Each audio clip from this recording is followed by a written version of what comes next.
Okay, સો very good morning today. આજે અમારી જોડે છે હિરેનભાઈ. એ મારા સ્કૂલના સાથી પણ કહી શકાય. અમે લોકો સ્કૂલમાં સાથે હતા ત્યારે એ સમય સમહાવ હિરેનભાઈને દાંતની કે ટ્રીટમેન્ટની જરૂર પડી ત્યારે અમે આઈ થિંક આપણે કેટલા વર્ષ પછી મળ્યા? 15-16 વર્ષ પછી પાછા મળ્યા બીકોઝ ઓફ ધીસ રીઝન. અને આઈ થિંક એમને ખબર નહોતી કે હું અંગે લઉં જ છું પોતે ડેન્ટિસ્ટ છે. ડેન્ટિસ્ટ છે એમ ખબર જ નહોતી. સો અમે મળ્યા, હવે સ્કૂલની મેમરીઝ યાદ થોડી તાજી પણ થઈ. સો આજે આપણે હિરેનભાઈ પાસે જાણીશું કે હિરેનભાઈ અહીંયા આવવાનું કારણ છે. અહીંયા આવવાનું કારણ તો એક જ છે કે મારા આગળના બે દાંત શું ને એની ટ્રીટમેન્ટ મારે કરાવી હતી. અહીંયા આવવા પહેલાં મેં 1-2 ડૉક્ટરની સલાહ પણ લીધેલી હતી, પણ મને યોગ્ય નહીં લાગી એમ. કારણ કે એ લોકો કેવું કે મને 10-15 દિવસમાં કેપ, અને અહીંયા આવવાથી જે તમે જે ટ્રીટમેન્ટ જે કહી ને એકદમ પ્રોપર ટ્રીટમેન્ટ. તમે જે મને કીધું હતું કે એક દાંતનો સપોર્ટ આપણે લોંગ ટાઈમ ચલાવવા માટે 2 દાંતનો સપોર્ટ લઈને આપણે કેપ બેસાડીએ એમ એ, અને પ્રોપરલી રૂટ કેનાલ બંને દાંતને મજબૂત કરી, આ બાજુના 2 દાંત અને આ બાજુના 2 દાંત મજબૂત કરીને એકદમ પ્રોપર ટ્રીટમેન્ટ મળી થઈ છે એમ. એ જ અમારે આવવાનું કારણ હતું. અને બીજું કે સપોર્ટ સ્ટાફ, આપણે ડૉક્ટર પાસે જઈએ તો ડૉક્ટરની તો અપોઇન્ટમેન્ટ આપી છે, પણ એના સાથે ડૉક્ટરનો સ્ટાફ પણ જોડાયેલો હોય છે. રિસેપ્શન કે પછી બધા છે એમ, એ બધાનો ખરેખર સપોર્ટ બહુ ફાઇન હતો, રિસ્પોન્સ બી, અને એમનો બિહેવિયર બી બહુ ફાઇન હતું એમ.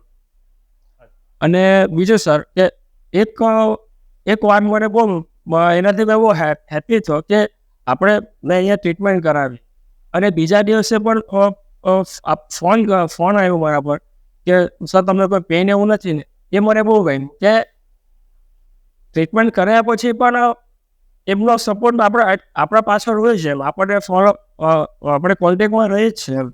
અચ્છા, મેં ડેફિનેટલી, અને I think thank you so much તમારા શબ્દો માટે. અને even I am blessed with my team કે જેનાથી હું આટલું એક્ઝિક્યુશન કરી શકું છું. બાકી મારા એકલાના હાથનું કશું જ કામ નથી.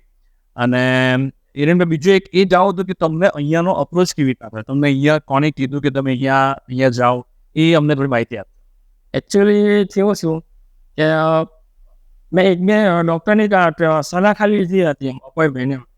પછી મેં યુટ્યુબ પર વિડીયો જોયા, અને જસ્ટ લાઇલ પર મેં જોયું કે ડૉક્ટર સ્માઇલ. પછી મેં રિવ્યૂ જોયા, વિડીયો જોયા. પછી મને લાગ્યું કે નહીં, અપોઇન્ટમેન્ટ લેવા જોઈએ. મને લાગ્યું કે ત્યારે આપણો કોન્ટેક્ટ નહીં હતો.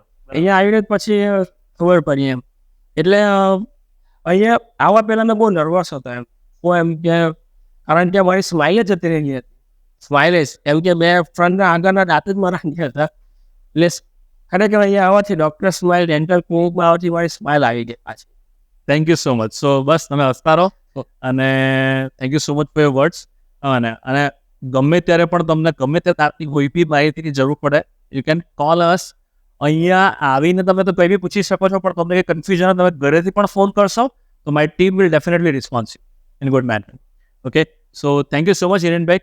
અને હિરેનભાઈ પોતે professionally is a camera person, so he shoots the pre wedding shoots ને એવી રીતના.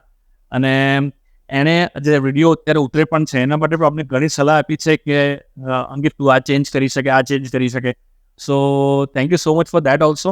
અને અમે ભવિષ્યમાં પણ એમનો ઉપયોગ પણ કરતા રહીશું આવી રીતના, બરાબર.